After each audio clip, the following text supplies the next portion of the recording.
Online ক্লাসে স্বাগতম।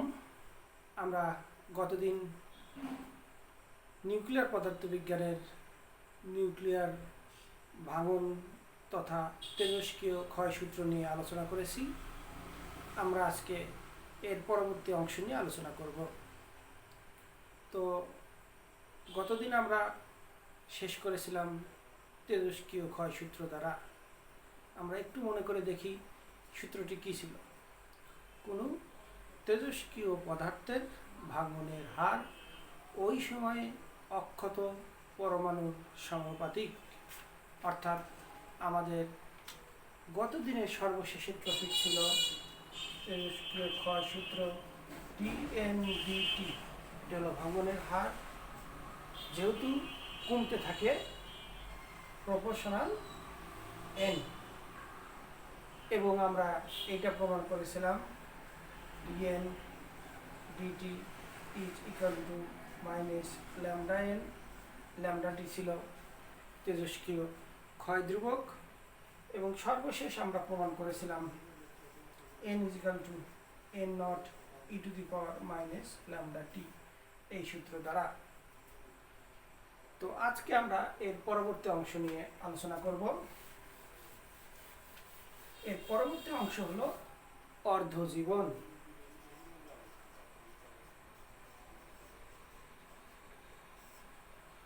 অর্ধজীবনকে সাধারণত টি হাফ দ্বারা প্রকাশ করা হয়।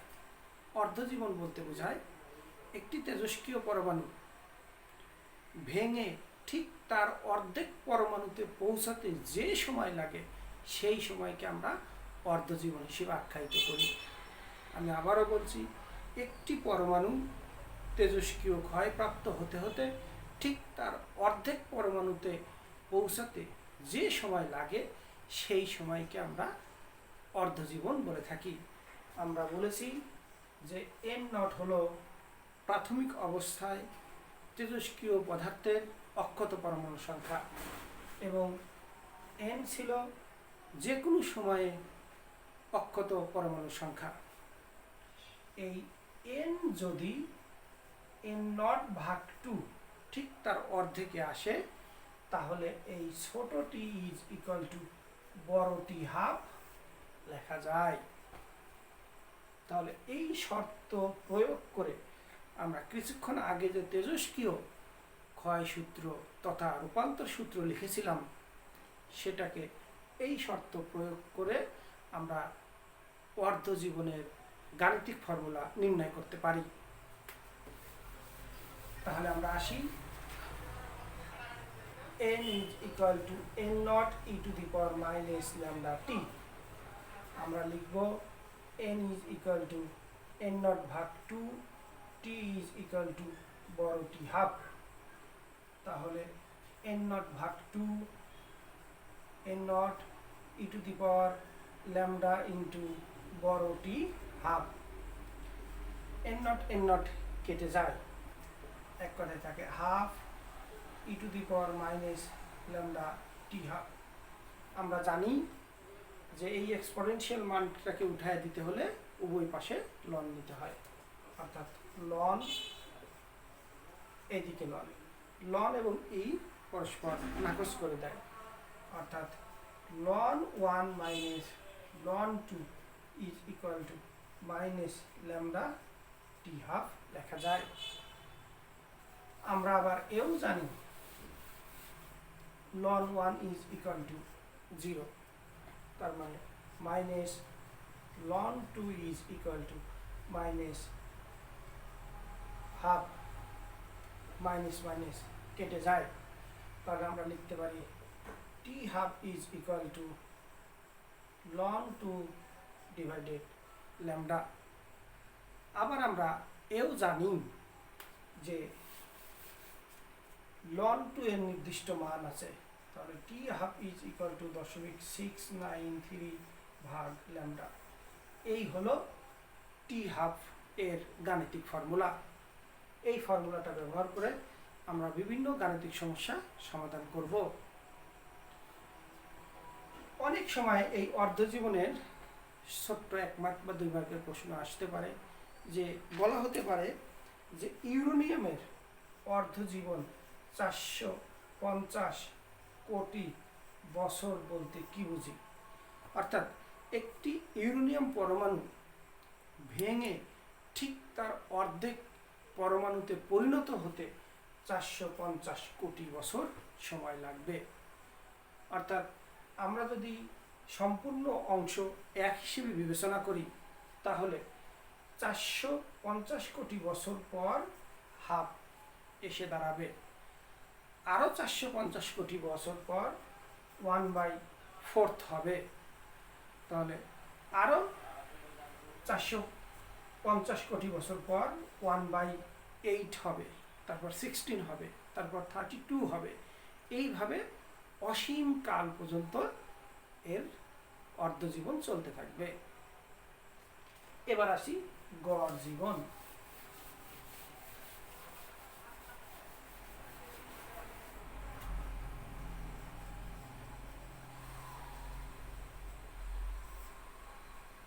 গড় জীবন, গড় মান, গড় বেগ, গড় লাইফ সব কিছুই আমরা একইভাবে ব্যবহার করতে পারি।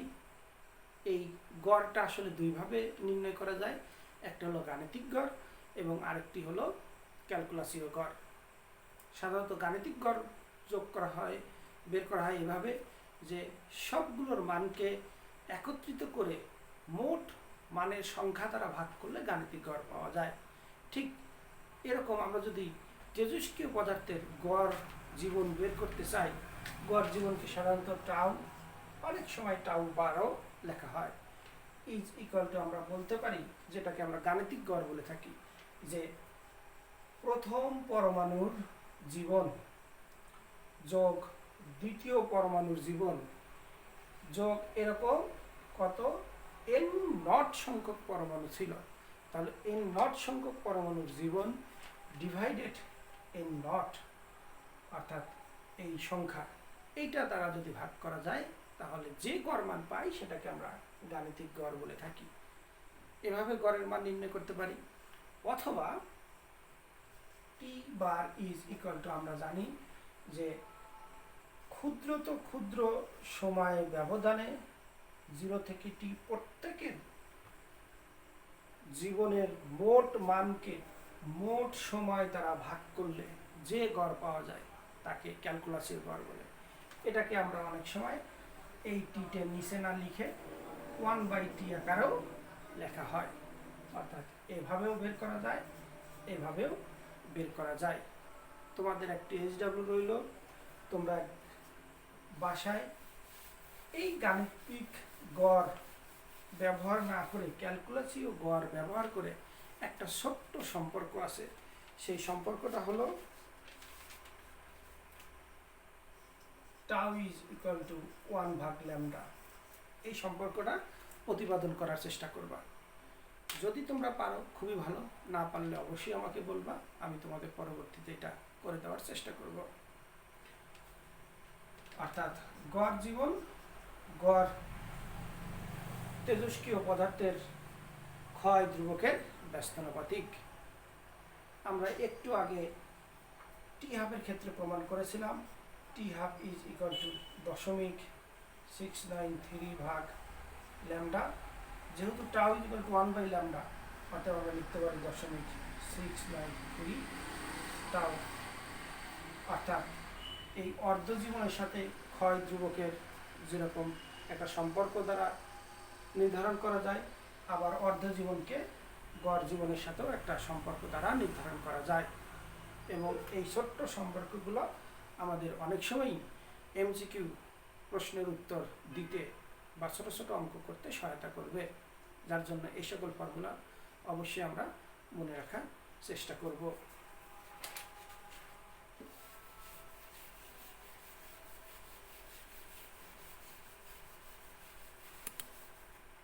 এবার আসি ভর ত্রুটি।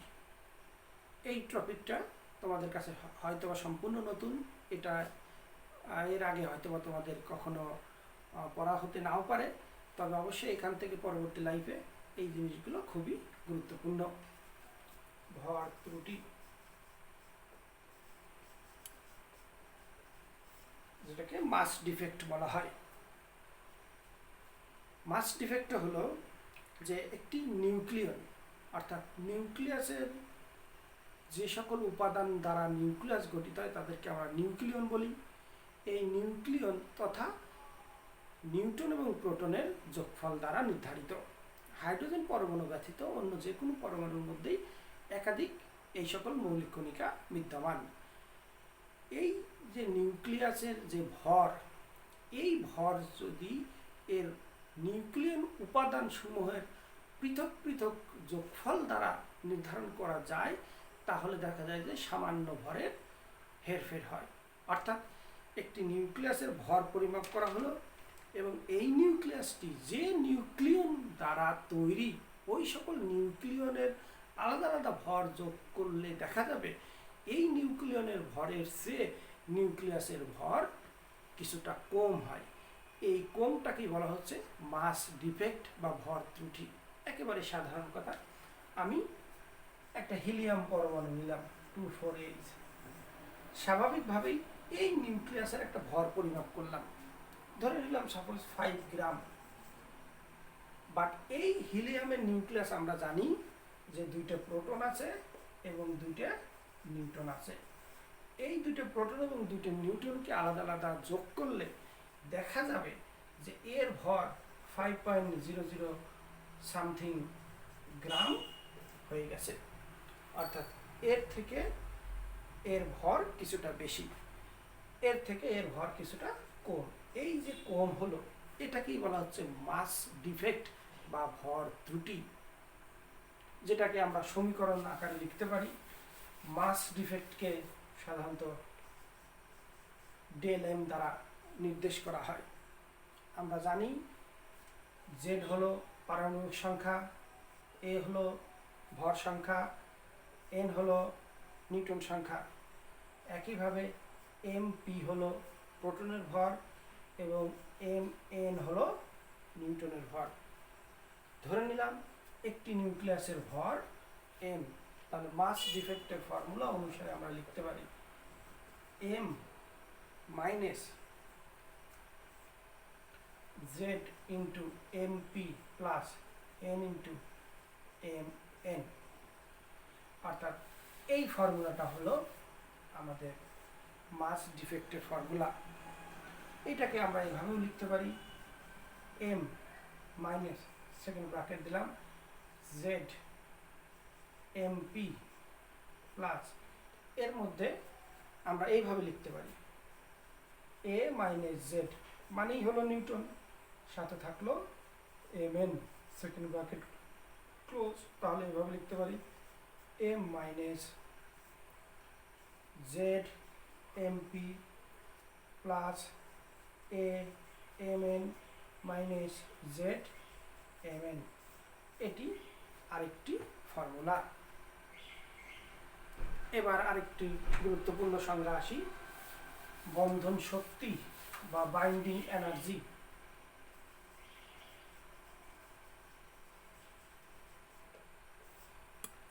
বন্ধন শক্তি বা বাইন্ডিং এনার্জিকে বি দ্বারা প্রকাশ করা হয়। আমরা এর আগেই বলেছি যে হাইড্রোজেন পরমাণু ব্যতীত অন্য যে কোনো পরমাণু যদি আমরা বিবেচনা করি তাহলে নিউক্লিয়াসের মধ্যে একাধিক মৌলিক কণিকা পাওয়া যাবে, অর্থাৎ নিউক্লিয়ন পাওয়া যাবে। এই নিউক্লিয়নগুলো তথা এই নিউক্লিয়াস যে সকল উপাদান দ্বারা গঠিত এবং আমরা দেখলাম যে তাদের মধ্যে কিছুটা ভরের তারতম্য হয়, অর্থাৎ এইটা সৃষ্টি হতে যে পরিমাণ শক্তি দিতে হয় বা নিতে হয় তাকেই বন্ধন শক্তি বলে।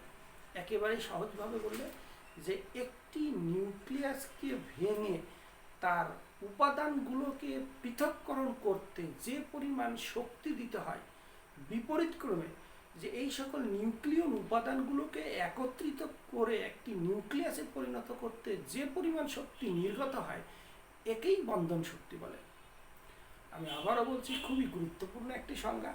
একটি নিউক্লিয়াসকে ভেঙে এর উপাদানগুলোকে পৃথক করতে যে পরিমাণ শক্তি দিতে হয় অথবা নিউক্লিয়নের উপাদানগুলোকে একত্রিত করে একটি নিউক্লিয়াসে পরিণত করতে যে পরিমাণ শক্তি বিকিরিত হয় তাকেই বলা হয় বন্ধন শক্তি।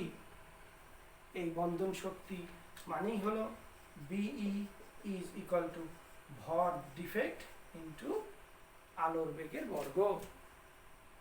আমরা একটু আগেই দেখেছি মাস ডিফেক্ট মানেই আমরা লিখছি M minus Z MP plus N M N into second bracket দিয়ে সি স্কোয়ার, অথবা আমরা লিখতে পারি M minus Z MP plus A M N minus Z M N second bracket বাইরে সি স্কোয়ার।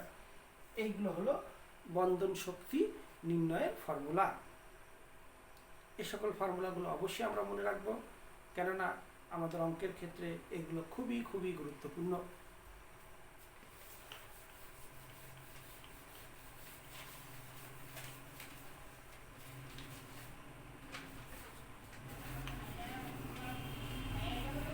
এবার আমরা আসবো আরেকটি নতুন টপিক, এবং এটা তোমাদের খুবই গুরুত্বপূর্ণ একটি টপিক।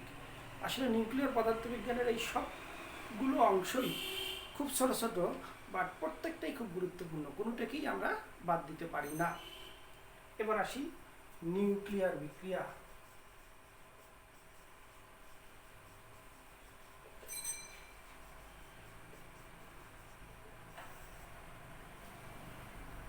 আমরা এর আগে রসায়ন থেকে রাসায়নিক বিক্রিয়া জানছি, এবার আমরা পদার্থবিজ্ঞানে নিউক্লিয়ার বিক্রিয়া আসব। নিউক্লিয়ার বিক্রিয়া হলো সম্পূর্ণ একটি নিউক্লিয়াসে সংঘটিত বিক্রিয়া, অর্থাৎ যে বিক্রিয়াতে একটি নিউক্লিয়াস ভেঙে সম্পূর্ণ নতুন নিউক্লিয়াসে পরিণত হয়, সেই বিক্রিয়াকে আমরা নিউক্লিয়াস বিক্রিয়া বলে থাকি। আমি আবারও বলি, নিউক্লিয়ার বিক্রিয়া হলো একটি নিউক্লিয়াস বা একাধিক নিউক্লিয়াস একত্রিত বিক্রিয়া করে সম্পূর্ণ নতুন নিউক্লিয়াসে পরিণত হলে ওই বিক্রিয়াকে আমরা নিউক্লিয়ার বিক্রিয়া বলা হয়। নিউক্লিয়ার বিক্রিয়াকে একটা সাধারণ সমীকরণ দ্বারা প্রকাশ করা হয়, অর্থাৎ এ প্লাস এক্স, সবসময় আমরা এখানে তীর চিহ্ন ব্যবহার করব, কখনোই ডাবল তীর বা ডাবল ইকুয়াল চিহ্ন ব্যবহার করব না। ওয়াই প্লাস বি, একে বলা হয় প্রজেক্টাইল পার্টিকেল, অর্থাৎ আঘাতকারী কণা। আমি আবারও বলি, প্রজেক্টাইল পার্টিকেল বা আঘাতকারী কণা। এক্স হলো টার্গেট নিউক্লিয়াস বা লক্ষ্য বস্তু, ওয়াই হলো ফাইনাল নিউক্লিয়াস বা পরিবর্তিত নিউক্লিয়াস বা চূড়ান্ত নিউক্লিয়াস, আর বি হলো আউটগোয়িং পার্টিকেল বা বহির্কণা। অর্থাৎ এই নিউক্লিয়ার বিক্রিয়াতে একটা নিউক্লিয়াসকে আমরা কণা বা রশ্মি দ্বারা আঘাত করব, এই নিউক্লিয়াসটা পরিবর্তিত হয়ে আর একটা সম্পূর্ণ নতুন নিউক্লিয়াসে রূপান্তরিত হবে এবং সাথে সাথে কিছু কণা বা রশ্মি নির্গত করবে। আমরা একটা বিক্রিয়ায় আসি।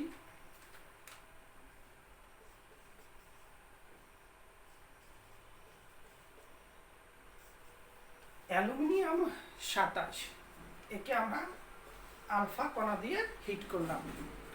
আমরা খুব ভালো করেই জানি আলফা কণা মানেই হলো হিলিয়াম পরমাণু, অর্থাৎ He2O4। আঘাত করার সাথে সাথে সিলিকন নামক একটি নতুন মৌলে বা নতুন নিউক্লিয়াসে পরিণত হলো এবং বহির্গামী কণা হিসেবে একটি প্রোটন নির্গত হলো। এই প্রোটনটাকে পি দিয়ে লিখেও আমরা প্রকাশ করতে পারি, অথবা 1h1 দিয়েও প্রকাশ করতে পারি। তাহলে চারটে জিনিস, এইটা ছিল আমার প্রক্ষেপক, এইটা ছিল আমার লক্ষ্যবস্তু, এটি ছিল আমার চূড়ান্ত নিউক্লিয়াস, আর এটি ছিল বহির্গামী কণা। এই বিক্রিয়া বা এই ধরনের বিক্রিয়া তোমাদের অবশ্যই এমসিকিউতে আসে। দেখা যাবে কি যে এই চারটির মধ্যে সবসময় একটা বাদ দেওয়া থাকবে, বাকি তিনটে জিনিস দেওয়া থাকবে। তোমাদের ওই চতুর্থ অংশটি বের করতে হবে। যেমন দেখা যায় এই বিক্রিয়াটি হয়তো বা এখানে বলে দিল প্লাস হট, এখানে কি বেরোবে আমাকে অবশ্যই মনে রাখতে হবে যে 2 এবং 13 যোগ করে হলো 15, এখানে গেছে 14, তাহলে অবশ্যই 1 কোথায় আছে? প্রোটনে 1 আছে অথবা হাইড্রোজেনে 1 আছে, তাহলে আমরা হাইড্রোজেন লিখব। একইভাবে 4 এবং 27 মানে কি 31, আছে কত? 30, তাহলে অবশ্যই রাসায়নিক বিক্রিয়ায় যেমন সমতা সাধন হয়, ঠিক নিউক্লিয়ার বিক্রিয়াতেও পার্টিকেলগুলোর সমতা সাধন হয়। যার জন্য অবশ্যই এগুলো মনে রাখতে হবে যে এটা কি নির্দেশ করে, অবশ্যই এটা প্রোটন নির্দেশ করে। আরেকটি ভালো করে লক্ষ্য রাখবা যে এই প্রজেক্টাইল এবং বহির্গামী কণা এগুলো সাধারণত কোনো রশ্মি অথবা কণা হবেই, খুব কম সংখ্যকই অন্য কিছু হয়।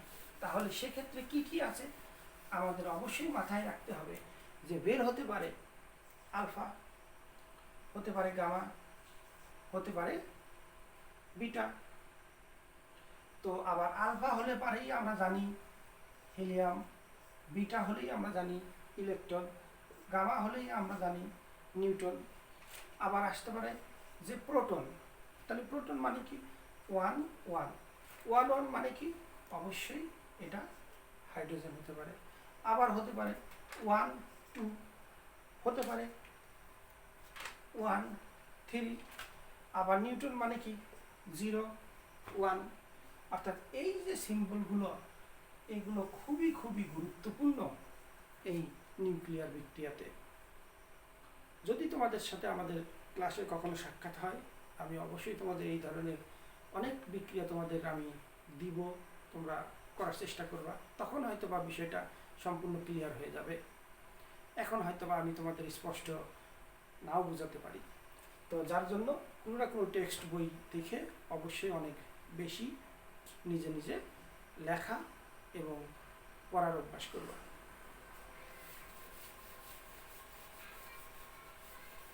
এখানে একটা ছোট্ট প্রশ্ন আসতে পারে, নিউক্লিয়ার বিক্রিয়া ও রাসায়নিক বিক্রিয়ার মধ্যে পার্থক্য কী? তো স্বাভাবিকভাবেই আমরা জানি যে নিউক্লিয়ার বিক্রিয়া হলো পরমাণুর নিউক্লিয়াসে সংগঠিত হবে, আর রাসায়নিক বিক্রিয়া হলো পরমাণুর নিউক্লিয়াসের বাইরে যে কক্ষপথ ইলেকট্রনগুলো আছে সেই ইলেকট্রনের মধ্যে সংগঠিত হয়। নিউক্লিয়ার বিক্রিয়ায় নিউক্লিয়াসটা সম্পূর্ণভাবে পরিবর্তিত হয়ে নতুন মৌলে পরিণত হয়, রাসায়নিক বিক্রিয়ায় পরিবর্তিত হয় না। নিউক্লিয়ার বিক্রিয়ায় অনেক শক্তি উদ্গীরণ ঘটে, রাসায়নিক বিক্রিয়ায় শক্তি উদ্গীরণ ঘটে না। তবে নিউক্লিয়ার বিক্রিয়া এবং রাসায়নিক বিক্রিয়ায় তাপ উৎপত্তি হয়, তবে তাপ উৎপত্তি হওয়ার ক্ষেত্রেও অনেক কম বেশি হয়।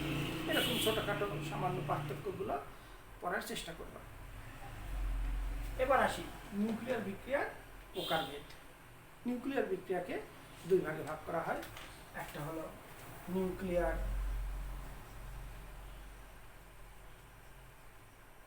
ফিশন এবং আরেকটি হলো নিউক্লিয়ার ফিউশন। আমরা প্রথমে আসি নিউক্লিয়ার ফিশন নিয়ে কথাবার্তা বলতে। ফিশন অর্থই হলো বিভাজন, আর ফিউশন অর্থ হলো সংযোজন।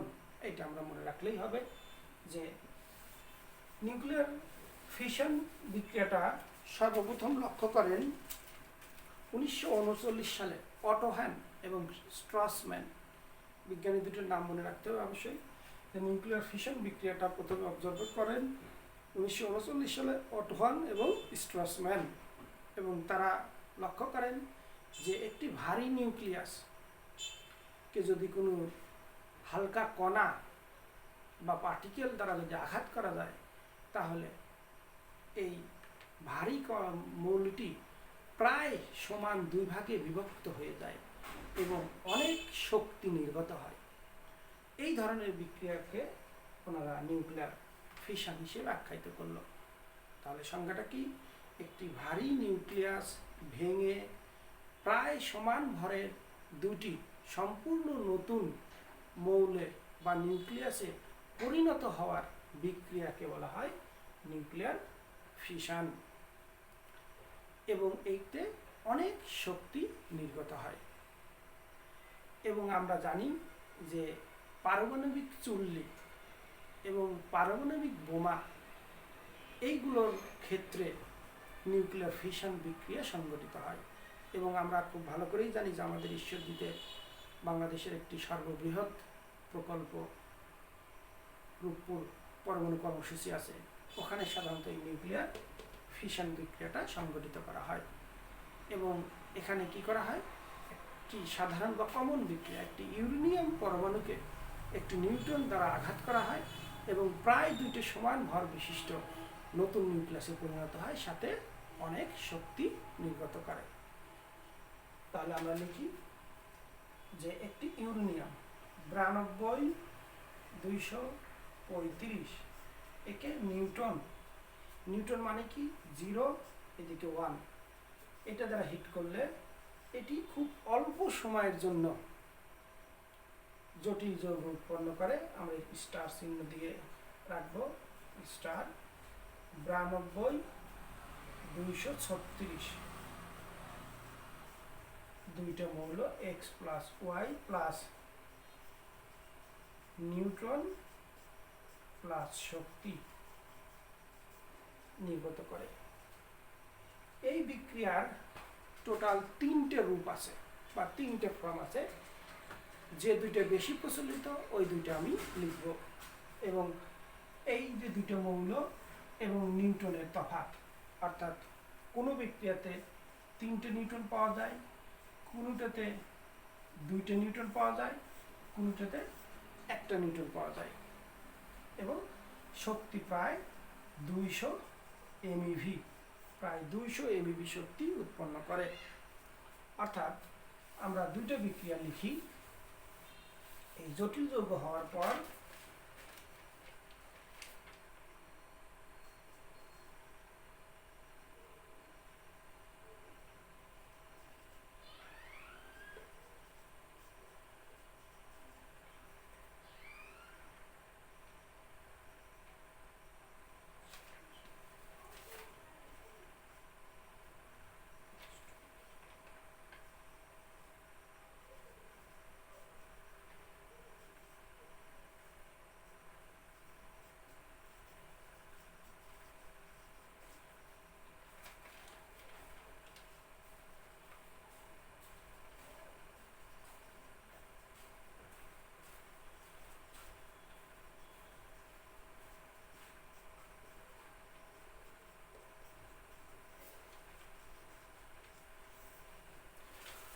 অর্থাৎ জেনন 54-140, স্ট্রনশিয়াম 38-94 সাথে 2টি নিউটন নির্গত করে এবং প্রায় 200 MeV শক্তি উৎপন্ন করে।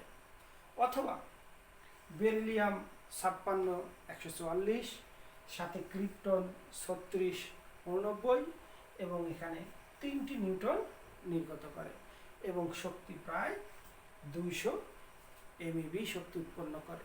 অর্থাৎ একটি বিক্রিয়া দ্বারা প্রায় 200 MeV শক্তি, অনেক শক্তি উৎপন্ন করা যায়, যার জন্য বিদ্যুৎ উৎপন্নের ক্ষেত্রে এই বিক্রিয়াটা সবচেয়ে বেশি প্রযোজ্য। এবং কখনো 2টা নিউটন বা কখনো 3টা নিউটন উৎপন্ন করে সংগঠিত করা হয়। তো এই বিক্রিয়াটা আমরা অবশ্যই মনে রাখার চেষ্টা করব। এরপরে আসি নিউক্লিয়ার ফিউশন।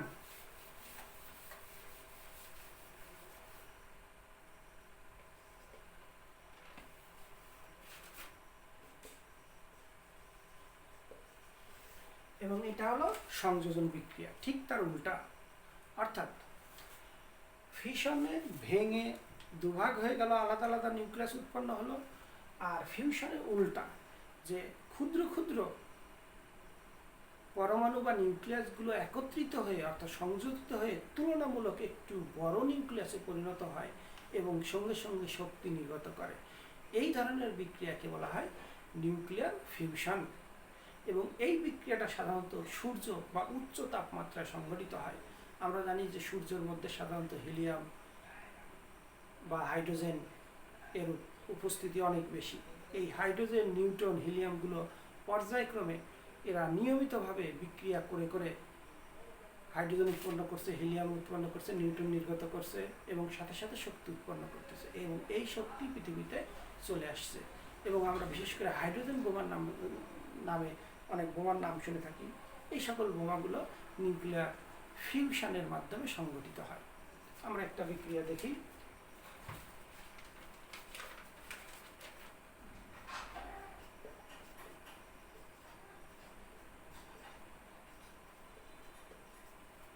অর্থাৎ একটি হাইড্রোজেন তথা প্রোটন একটি নিউট্রনের সাথে বিক্রিয়া করে ডিউটেরিয়ামে উৎপন্ন হলো।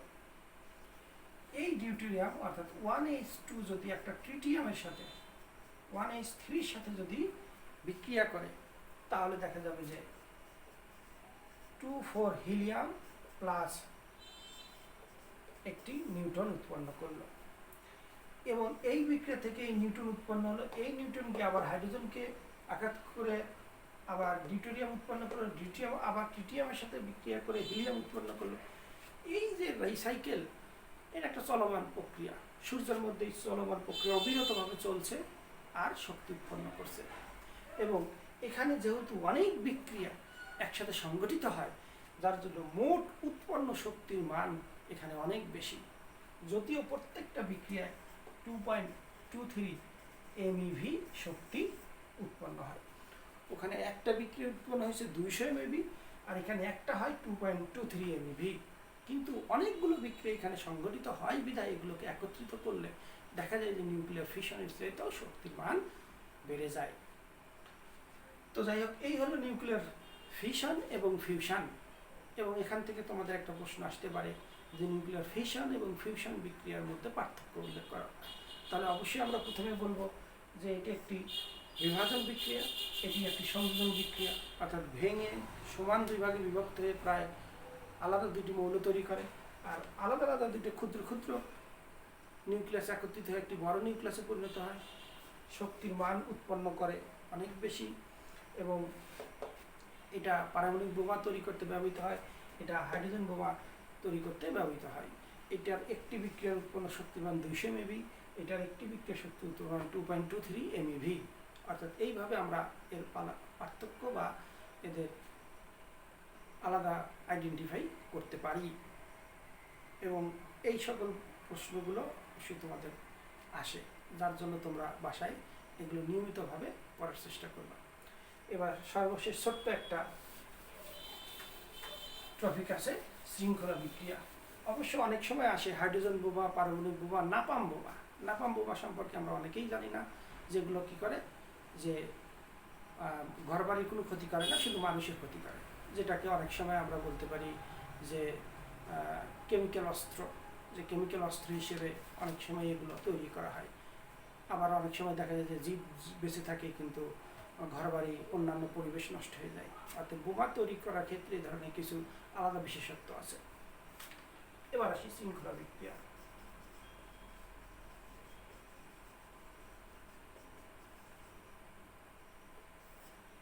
শৃঙ্খলা বিক্রিয়া হলো একটি সবহ বিক্রিয়া, অর্থাৎ নিউক্লিয়ার ফিশন বিক্রিয়ারই একটি অংশ বিশেষ। অর্থাৎ এই বিক্রিয়া যদি কোনোভাবে একবার শুরু করা যায় তাহলে নতুন করে চালানোর জন্য বাইরে থেকে আর শক্তি দেওয়ার প্রয়োজন হয় না, এটি অটোমেটিক্যালি চলতে থাকে। অর্থাৎ যত সময় পর্যন্ত পরমাণুর অস্তিত্ব আছে তত সময় পর্যন্ত এই বিক্রিয়া চলতেই থাকে। এই বিক্রিয়াকে আমরা শৃঙ্খলা বিক্রিয়া বা চেইন রিয়াকশন বলে থাকি। অর্থাৎ যে সবহ বিক্রিয়া একবার চালু হলে পুনরায় চালু করতে আর অতিরিক্ত শক্তির প্রয়োজন হয় না, সেই বিক্রিয়াকে আমরা শৃঙ্খলা বিক্রিয়া বা চেইন রিয়াকশন বলি। এই যে আমরা একটু আগে দেখলাম যে ইউরেনিয়াম একটি পরমাণু, একে হিট করলো কি একটি নিউট্রন, এখান থেকে দুইটা অথবা তিনটে এরকম নিউট্রন উৎপন্ন হলো। এই নিউট্রন আবার ইউরেনিয়ামকে আঘাত করছে, এই নিউট্রন ইউরেনিয়ামকে আঘাত করছে, ঠিক একইভাবে এ দুইটা বের করছে, এ দুইটা নিউট্রন বের করছে, এ আবার আর একটা ইউরেনিয়ামকে আঘাত করে দুইটা নিউট্রন বের করছে, এ আরেকটা ইউরেনিয়ামকে আঘাত করে 2টা নিউটন বের করছে, এ একটা ইউরেনিয়ামকে আঘাত করে 2টা অথবা 3টে, আমি বলেছি যে 2টা অথবা 3টে, আবার কখনো কখনো একটা। এই যে চলমান বিক্রিয়া, যে একবার কোনোভাবে ইউরেনিয়ামকে যদি আমি নিউটন দিয়ে আঘাত করার ফলে বিক্রিয়া শুরু করা যায়, তাহলে এই বিক্রিয়া, এই পরমাণুর অস্তিত্ব যত সময় আছে তত সময় অনবরত চলতে থাকে। এই ধরনের বিক্রিয়াকে আমরা চেইন রিয়াকশন বলে থাকি বা শৃঙ্খলা বিক্রিয়া বলে থাকি। তো যাই হোক, এই ক্লাস দ্বারা আমরা আমাদের অনলাইনের দ্বিতীয় অধ্যায় তথা পরমাণুর গঠন ও নিউক্লিয়ার পদার্থবিজ্ঞানের থিওরি শেষ করলাম।